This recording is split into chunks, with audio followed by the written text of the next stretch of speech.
So government rejected plans to add new infrastructure to Eskom or at Eskom in 1997. A bit of bad grammar there, forgive us for a moment.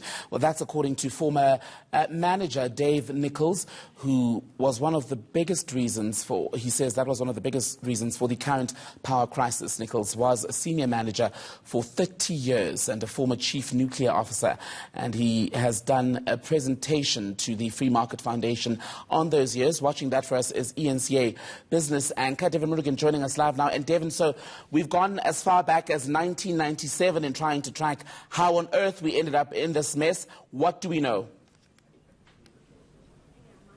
Yeah, and perhaps even further than that, Timbukile. Thanks very much indeed. You know, any answer, anything meaningful that will try and get the clouds of uncertainty away from what we're feeling at the moment regarding our power crisis will do. And I'll tell you, today was a lot of detail, a lot of explanation as to what could have possibly went wrong in terms of decision-making, whether or not it could have turned another way over the past 30 years or so. With me, Dave Nicholls. He's a former senior manager for 30 years at Eskom, also a chief nuclear officer at Eskom, gave us some interesting facts. And Dave, a lot of numbers, a lot of graphics in your presentation today. So I thought, let's approach it in a way where we can pull up the year and you tell us why those years are significant.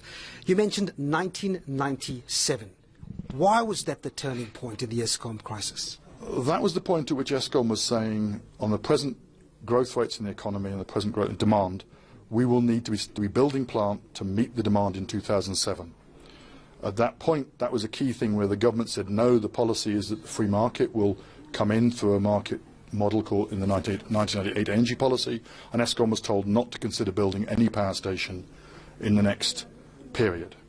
And that was really the point at which was the time we should have been starting to build a build program to meet the growth from 2007. I know it's a political answer, but I mean, you've spoke about Alec Erwin holding this copy in his hand of a plan and saying, listen, according to the estimates here, and the estimates of which you will tell me, 2007 was the lights out date and we needed to build something. It didn't happen. Yeah, I mean, the short answer is that the 98 energy policy explicitly said that there needs to be more generating capacity by 2007. It then said the solution to that is to open the market up and allow the free market to contract. So the concept was that the consumer, the big industrial plant, would approach an independent power producer and buy power from him, and it would be wheeled through the Eskom grid system, which is why Eskom in 98 split its internal processes up into 3 discrete different operating units, which had different accounts and different, which is what they're doing now, as I understand it. So that was the point. At that point, the government said no.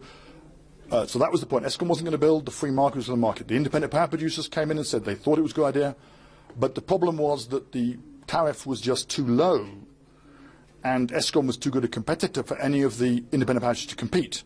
So nobody approached the regulator and said, I have got a contract, steel mill number 1, have a contract with a coal miner in Mpumalanga, and I want to wheel 500 megawatts through your system to feed my system. Nobody asked that question. And therefore in 2004 or so, I think about late 2004, when Alec Erwin was made into the Minister of Public Enterprises, he said, I've read this document. It says 2007 is the date when we're going to hit a crisis.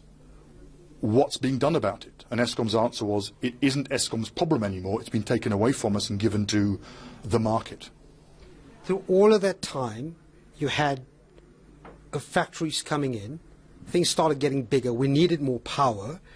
And then I want to fast forward to 2012, because 2010 was a significant date here. But 2012, we saw that plunge, and the load shedding and the maintenance and everything started falling apart. But significant year was the 2010 World Cup.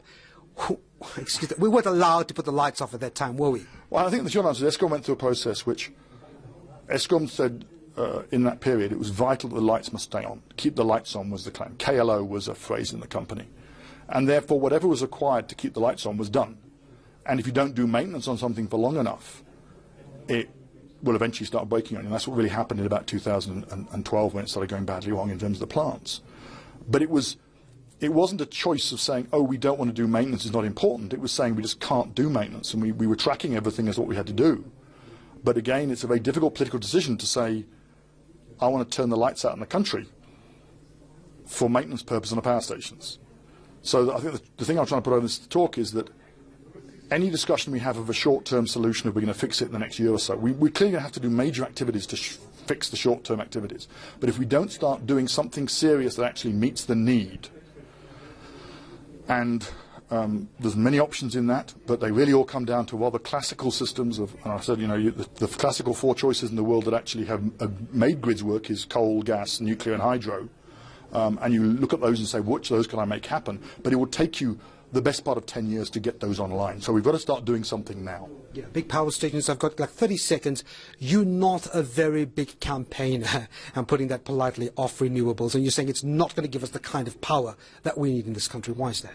It's very simple. I'm an engineer. I do models.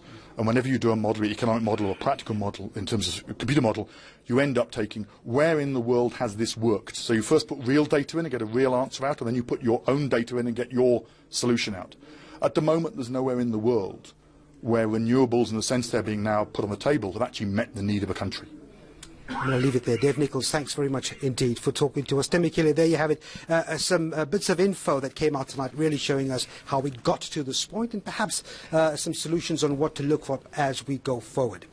Devin Morgan, thank you very much for that timeline of events at Eskom. Let's leave it there. That's